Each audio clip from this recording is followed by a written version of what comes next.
You'd be surprised how many people think loneliness only happens when you're alone. But I've felt the deepest kind of loneliness. Sitting across from someone I raised. In a house I built. At a table I scrubbed with my own hands for 40 years. And still, feeling invisible. My name is Mae Dawson. I'm 72 years old. And for most of my life, I thought being kind was enough to protect me. Until kindness turned into silence. And silence turned into permission. And then, I nearly lost everything. But let me start at the beginning. With a house. Just a house, you'd say. 4 walls, a roof.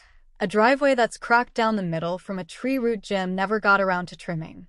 But this house, it was the backdrop of everything good in my life. Jim and I bought it in 1981. It had green shutters, squeaky stairs, and a furnace that groaned like a shipwreck in winter. We loved it instantly, and we never left. He carried me through that front door on our wedding night. He hung every picture himself, never trusting a contractor. He planted the rose bushes under the kitchen window so I'd always have something to look at while I cooked. He once painted the guest room yellow because I told him it reminded me of sunlight. Jim passed away 12 years ago. Lung cancer. He didn't smoke. Life just has a way of being unfair sometimes. After he died, I slept on his side of the bed for nearly a year. Not out of grief, out of fear that I'd forget his smell. I still keep his cufflinks in the top drawer. His reading glasses sit on the nightstand. His slippers, untouched. People tell you to move on. But I think some things are worth holding on to. That house became my whole world. I raised my son Michael there. Taught him to read at the kitchen table. Watched him build tree forts in the backyard and scrape his knees riding too fast down our gravel road. Held him through fevers, heartbreaks, disappointments. Watched him become a man. When he got his first job in the city, I cried for a week. Happy tears mostly. He came back on weekends sometimes, took me to lunch, mowed the lawn. He always kissed my cheek before leaving. He was a good boy. Sensitive. Quiet. Then one day, he brought her home. Danielle. She was polite. Charming in that way people are when they're trying too hard. She brought wine I was allergic to, and Michael forgot to tell her. She complimented the house like it was on Airbnb. Called the wallpaper vintage. Laughed a little too long at her own jokes. Still, I smiled. I told myself to be warm. I didn't want to be one of those mothers. He loved her, and that was supposed to be enough. They got married the next spring. A small ceremony at the courthouse. No flowers. No music. Just papers and signatures. Danielle didn't want all the fuss. Michael said it was more practical this way. I sent them a check as a wedding gift. $5,000. Didn't hear a thank you. But I let it go. Then 2 weeks later, Michael called. His voice was soft, uncertain. Mom, Danielle and I are in a bit of a tight spot. Her lease fell through, and the place I was going to rent is on hold. Could we stay with you? Just for a month or 2. I didn't hesitate. Of course, sweetheart. This is your home too. He sounded relieved. Grateful. Said they'd be over that weekend. Saturday morning, they arrived in a shiny black SUV. Not theirs, rented, I later found out. They brought 4 suitcases, a dog crate, and a box labeled vitamins. Danielle wore sunglasses indoors. Michael didn't meet my eyes. She hugged me, told me I looked adorable, and handed me a scented candle. I know how hard it is to live alone, she said. It was meant to sound kind. But it didn't. Then she turned to Michael and said, "Can you grab the bags, babe? I want to see the bedroom." I thought she meant the guest room. So I followed her down the hallway to show her. But she walked past it. Straight to the master. To Jim's room. To my room. She pushed the door open, sighed dramatically, and said, "This'll do. It has the best light." I froze. My fingers tightened around the candle jar. Michael caught up to us, carrying luggage. He looked at me, that same sheepish smile I'd seen on his face since he was 5, and broke the lamp in the den. "She just wants to settle in quickly," he said. "You understand, right?" I said nothing, because I didn't understand. Not at all. That night, I sat on the edge of the guest bed, hands folded in my lap. Danielle's laughter echoed down the hallway. My son's voice was muffled. I could still smell Jim's aftershave in the pillowcase I'd washed 3 times. And for the first time in years, I didn't feel at home in my own house. The first morning after they moved in, I made breakfast. Pancakes, eggs, fresh coffee. The same way I've made it for years. Michael always loved my pancakes growing up. He used to call them sun circles. But that morning, he barely touched his plate. Danielle didn't touch hers at all. "I'm gluten-free," she said, gently nudging the plate away. "And I don't really eat breakfast. It slows me down." I smiled and said nothing. I scraped the food into the trash after they left the table. That was the first piece of the ritual that disappeared. The next few days were quiet. Unnaturally quiet. Danielle was always in headphones or on calls. She worked remotely in brand strategy, though I never saw her write anything down. Michael stayed out of the way, hiding behind a laptop or slipping outside to take phone calls. And slowly, things began to shift. At first, it was small. The living room throw pillows disappeared. The table runner was replaced. My floral curtains in the kitchen gone. She said she preferred neutrals. Said it helped her focus. Then my favorite chair vanished. The armchair Jim bought me for my 50th birthday.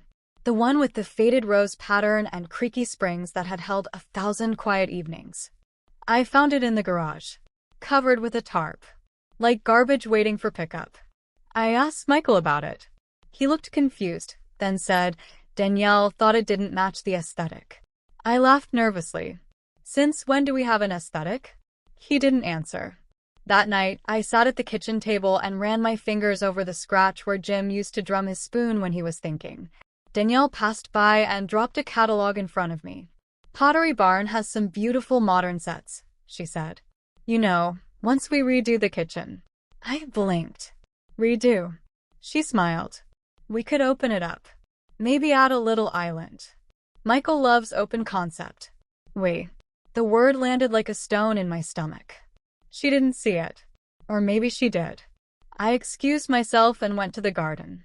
That's where I've always gone when my thoughts feel too loud. But even that was different.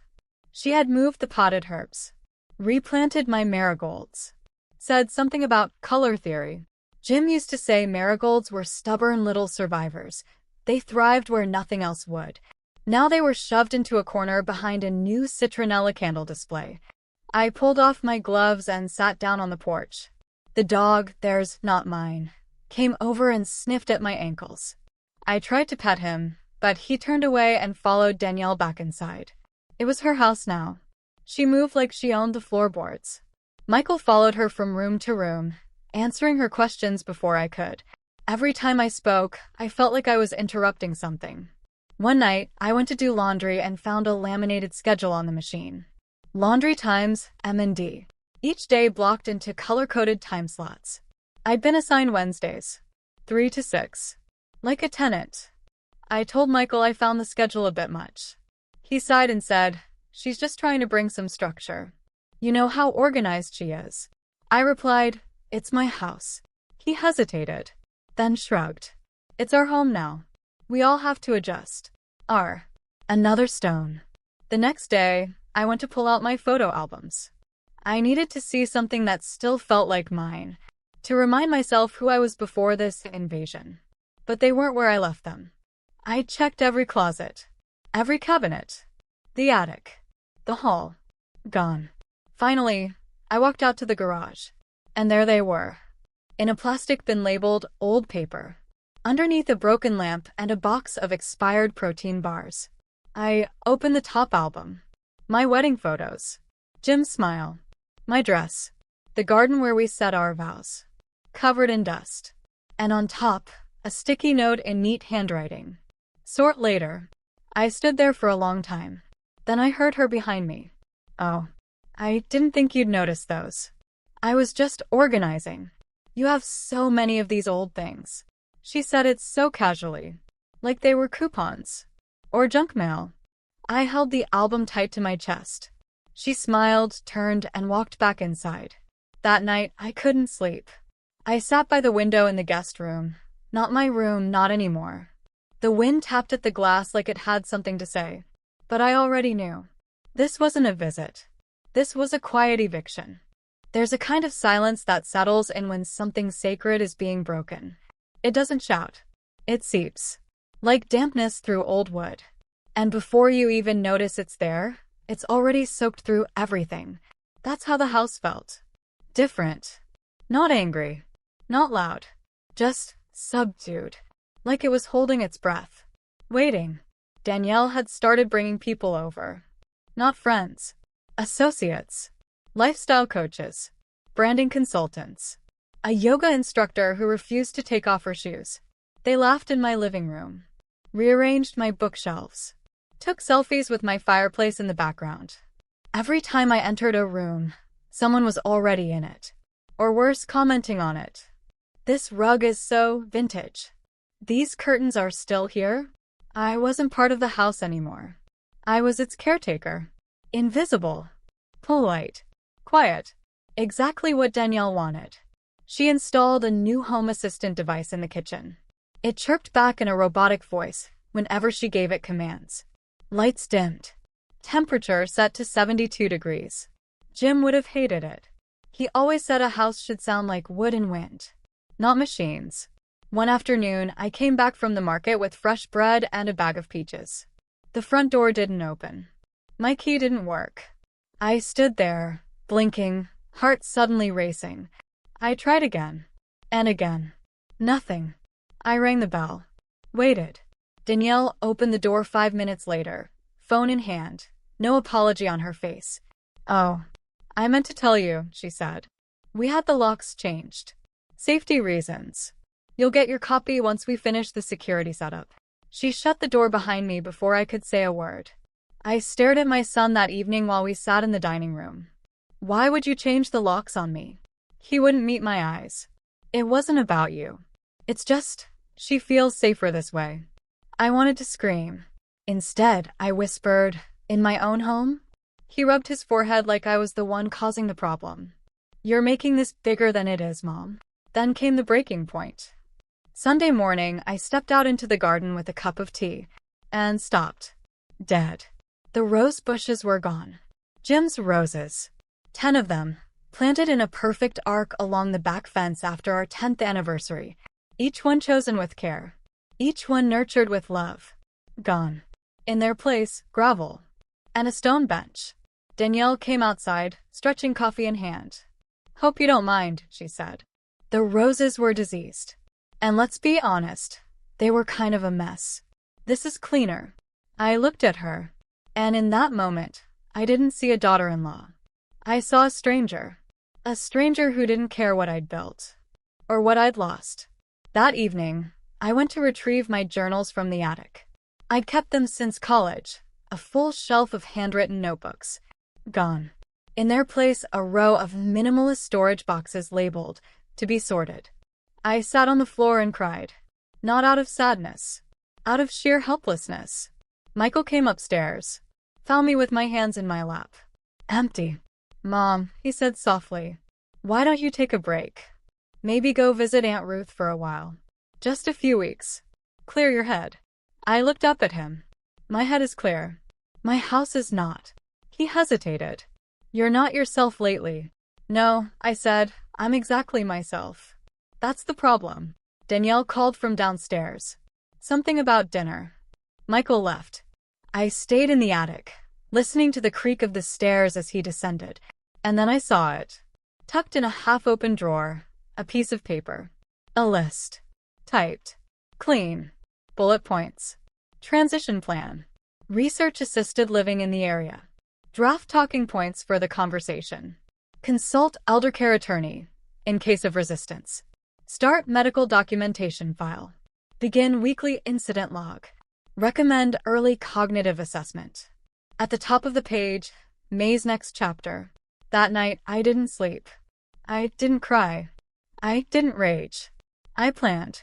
Because if they were going to take this house from me, they'd have to fight me for it. The envelope came folded into the day like it belonged there.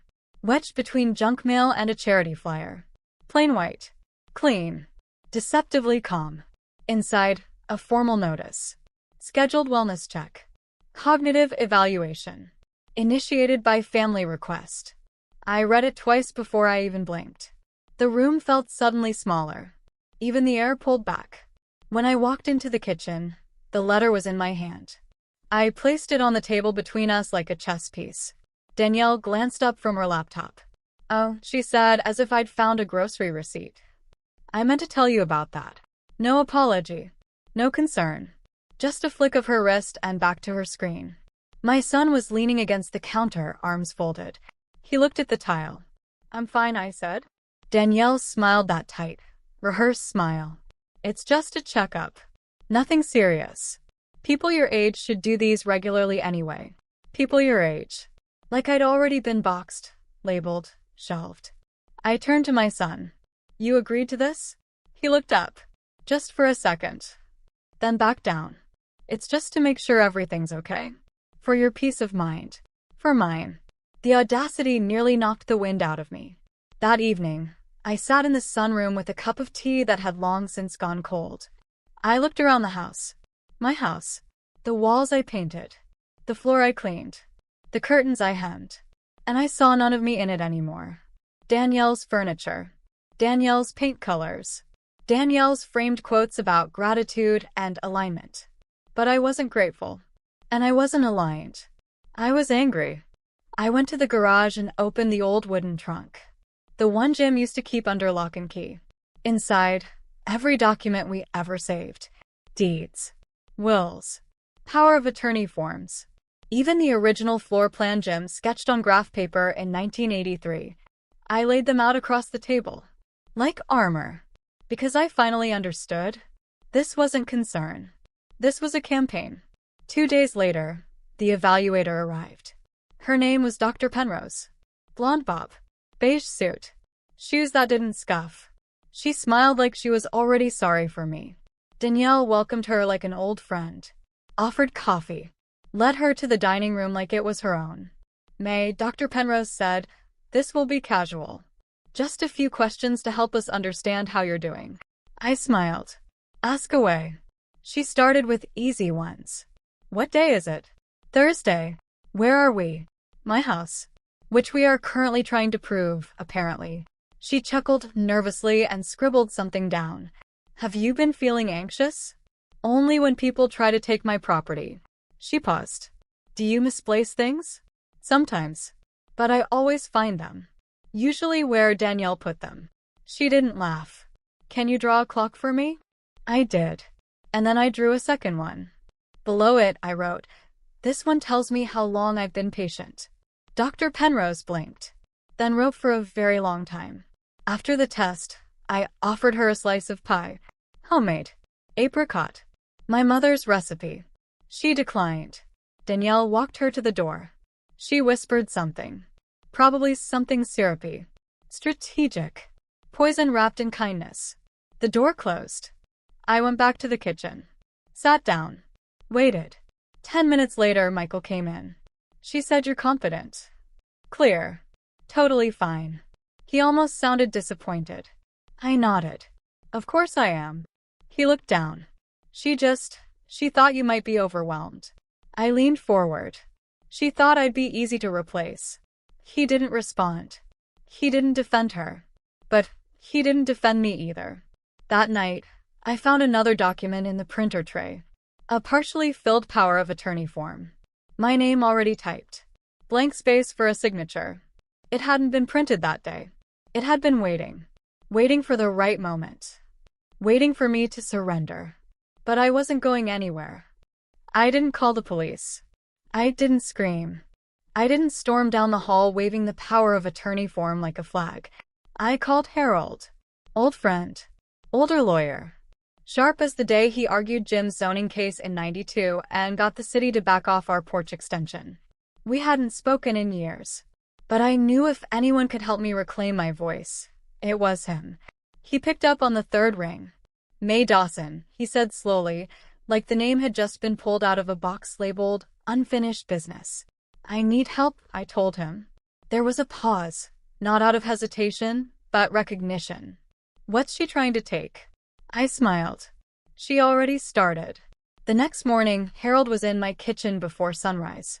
Trench coat, leather briefcase, A cup of gas station coffee he insisted was better than it smelled. We spread every document across the table, the deed, the will, the bank statements. I even found the file folder labeled May's Property, Do Not Touch, Jim had made in his handwriting back when we were sorting our estate. Harold examined every page with surgical calm. "She's clever," he said, "but she's not careful." We found inconsistencies. Copies of my signature I never signed. 2 large gift transfers from my personal account to a newly opened joint checking. A change of mailing address request filed with my name, redirecting bank statements to a P.O. box I didn't recognize. "She's building a case," Harold muttered. "She's setting it up so if you disappear, she's already holding the map. Disinherit. Displace. Disappear. She's trying to erase me," I said quietly. "No," Harold replied, pushing the documents into a clean stack. "She's trying to replace you. But we're going to remind her, lions don't ask for their place. They take it." I felt something in me shift. For the first time in months, I felt real. Not like a burden. Not like a relic. But like a woman who built something and was damn well going to protect it. That afternoon, I called a family meeting. Michael and Danielle sat across from me at the table. Danielle, in a designer blouse and expressionless face. Michael, in the sweater I knitted him 3 Christmases ago. Still quiet. Still unsure. I placed a thick manila envelope between us. Inside, copies of the forged forms. A notarized statement from my bank. A cease and desist letter drafted by Harold. And the jewel, a declaration stating that any further financial manipulation would be pursued as fraud and elder abuse. Danielle blinked once. Then again. "What is this?" I didn't smile. "It's the end of your game." Michael opened his mouth, but I spoke before he could. "I trusted you both. I let you into my home. I believed this was temporary, that you were struggling, that you needed help." I turned to Danielle. But I wasn't helping, was I? I was stepping aside. Conveniently. Quietly. She kept her voice measured. "You're overreacting." Harold, from the hallway, called out. "That's what every thief says after the alarm goes off." Danielle's jaw clenched. Michael looked from me to the envelope. "This doesn't have to be messy," he said softly. "Oh, honey," I whispered. "It's already messy. You just didn't realize the dirt was yours." Danielle snapped. "You're just bitter. Afraid to be alone. We tried to help you. You should be grateful someone's willing to look after you." "You didn't look after me," I said, standing.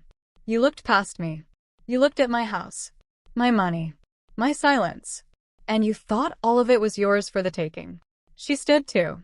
"Do you even hear yourself? You're old, May. You forget things. You're stuck in the past." I didn't flinch. Better to be stuck in the past than erased from the present. Michael said nothing. Danielle gathered her bag. As she passed, she leaned in and said just loud enough for me to hear, "You'll regret this." I met her eyes. "I already do." The regret started the day I opened my door. She left. Michael lingered. "I didn't know," he said. "Yes, you did," I replied. "You just didn't want to see." He hesitated. "What happens now?" "That depends," I said. "Are you my son? Or her husband?" He didn't answer. Not then. But later that night, I heard a door open, then close, and his footsteps walked back toward the guest room. The courthouse was colder than I expected. Not in temperature, in tone. Gray walls. Flickering lights. That thick silence that lives in rooms where people are measured, judged, or forgotten. But I didn't feel small. I felt awake. Danielle arrived in a cream blazer, hair pinned, face like porcelain. She brought her lawyer, young, eager, expensive. Michael walked 2 steps behind her, like he wasn't sure whether to stand by her or disappear entirely. I sat on the wooden bench outside the hearing room, Harold beside me, flipping through notes like we were about to perform a play. "Don't worry," he said without looking up. "She's good at optics. But court doesn't care about optics. Court cares about facts." I nodded. But I wasn't nervous about the judge. I was nervous about Michael. Because part of me, God help me, still wanted him to choose me. The clerk called our names. The hearing began. The judge was a woman in her 60s. Stern but not unkind. The kind of face that has seen everything and isn't surprised by much anymore. Danielle's lawyer went first. He painted a picture, an elderly woman slipping. He spoke softly, gently. He used words like concern and protection. He smiled like a nurse and talked like a politician. Then Harold stood up. And without raising his voice, he turned the courtroom into a spotlight. Your Honor, this is not a case about protection. It's a case about power. And theft. And erasure. He laid it all out. The forged documents. The financial transfers. The reassigned bank statements. The medical evaluation that came back completely clean. He handed over the list I'd found, Danielle's so-called transition plan, and read it out loud. Each word was a stone. And the courtroom got heavier with every one. Danielle shifted in her seat. Crossed her legs. Uncrossed them. Then it was my turn. I stood. Not because I had to, but because I wanted them, all of them, to see I was still standing. I'm not fragile, I said. I'm furious. There was a beat of silence. And then I told my story. Not the legal version. The real one. I told them about Jim. About the house. About the armchair in the garage. The roses ripped from the earth. The photo albums labeled junk. I told them what it feels like to be slowly removed from your own life by people who smile while they do it. I watched the judge's eyes shift as I spoke. Not wide with shock, but narrowed with clarity. She saw it. The same way I finally had. Danielle didn't want to help me. She wanted to replace me. When I finished, the judge asked one question. Why didn't you speak up sooner? And I said, because when you raise a child and love his wife and open your home, you don't think you'll need a lawyer. You think kindness will be enough. You think family protects each other. But now I know, silence doesn't protect you. It buries you. The judge nodded. Danielle's lawyer tried to recover. Sputtered something about good intentions. But the air had changed. The truth had settled into the walls. The judge ruled in my favor. She declared me fully competent. Restored full financial control. Ordered the immediate removal of Danielle and Michael from all accounts and property access. Advised them to vacate my home by week's end. Danielle didn't look at me when the gavel hit the desk. Michael did. His eyes were red. He looked like a boy again. Like he'd just watched his house burn down and realized he was the one holding the match. After the hearing, I walked outside into the sun. It felt different. Whiter. Warmer. Harold put a hand on my shoulder. You didn't just win, he said. You returned. I nodded. Not because I felt victorious, but because I finally felt visible. And I wasn't going anywhere. They left on a Thursday. No goodbye. No final words. Just the sound of tires crunching gravel.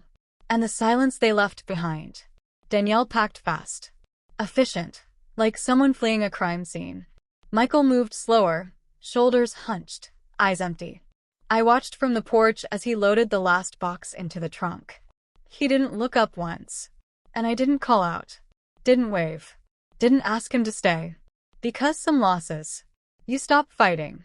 And start releasing. The house was quiet again. But it wasn't peaceful. Not yet. Every room held echoes. Not just of them, but of me. The version of myself I'd allowed to shrink.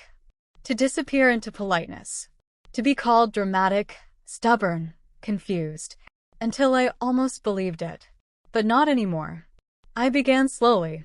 I pulled my old chair out of the garage. Dusted it off. Set it in the sunniest corner of the living room. Sat down with a cup of coffee, same way I had every morning for 40 years. And just breathed. Then I opened the windows. Let the air come in. Real air. Not scented candles and curated playlists. Just the wind and the hum of my old house settling back into itself. In the garden, I replanted 2 rose bushes. Not 10. Just 2. One for Jim. One for me. The soil felt different now. Heavier. Honest. I started cooking again. Not because someone expected it, but because I missed it. The way onions sound in a hot pan. The way cinnamon fills a room like a hug. I invited Carol, my neighbor, over for tea. We talked for hours. She cried. Said she wished she'd spoken up sooner. I told her gently, we all wait too long. Until it hurts. Until we can't. A few days later, Michael called. I let it ring 4 times before I picked up. He was quiet at first, then said, I'm sorry. It wasn't enough, but it was something. He told me he'd moved into a friend's spare room, that he didn't know what was next. I wasn't trying to hurt you, he said. I know, I replied. But you did anyway. He asked if he could visit. I said not yet. He didn't argue. We hung up. And for the first time I didn't cry. Because sometimes, the most loving thing you can do is stand still and let someone else come back on their own. Weeks passed. Then months. I joined a community class, pottery of all things. My hands, stiff with age, remembered how to shape something from nothing. It felt like therapy. Mud and water and silence. And every misshapen bowl felt like a small rebellion. One evening, I sat on the porch as the sun dipped low. The air was thick with summer and cicadas. I thought of Jim. Of how we used to sit in these same chairs, guessing the color of the next car that would pass. He always said yellow. I always said blue. Neither of us cared who won. We just liked guessing. I closed my eyes and let the breeze brush my face. That's when I realized. This isn't a story about losing a house. It's about keeping a life. A name. A voice. They tried to erase me. But I'm still here. And so is the house. And it remembers. Every floorboard I walked in the middle of the night. Every laugh that bounced off the walls. Every breath of grief and healing and grace. I'm Mae Dawson. I'm 72 years old. And I am not fragile. I am not fading. I am rooted. I am rising. And this time, no one gets to move me. Thank you for listening to my story. If it moved you, even just a little, please subscribe to the channel.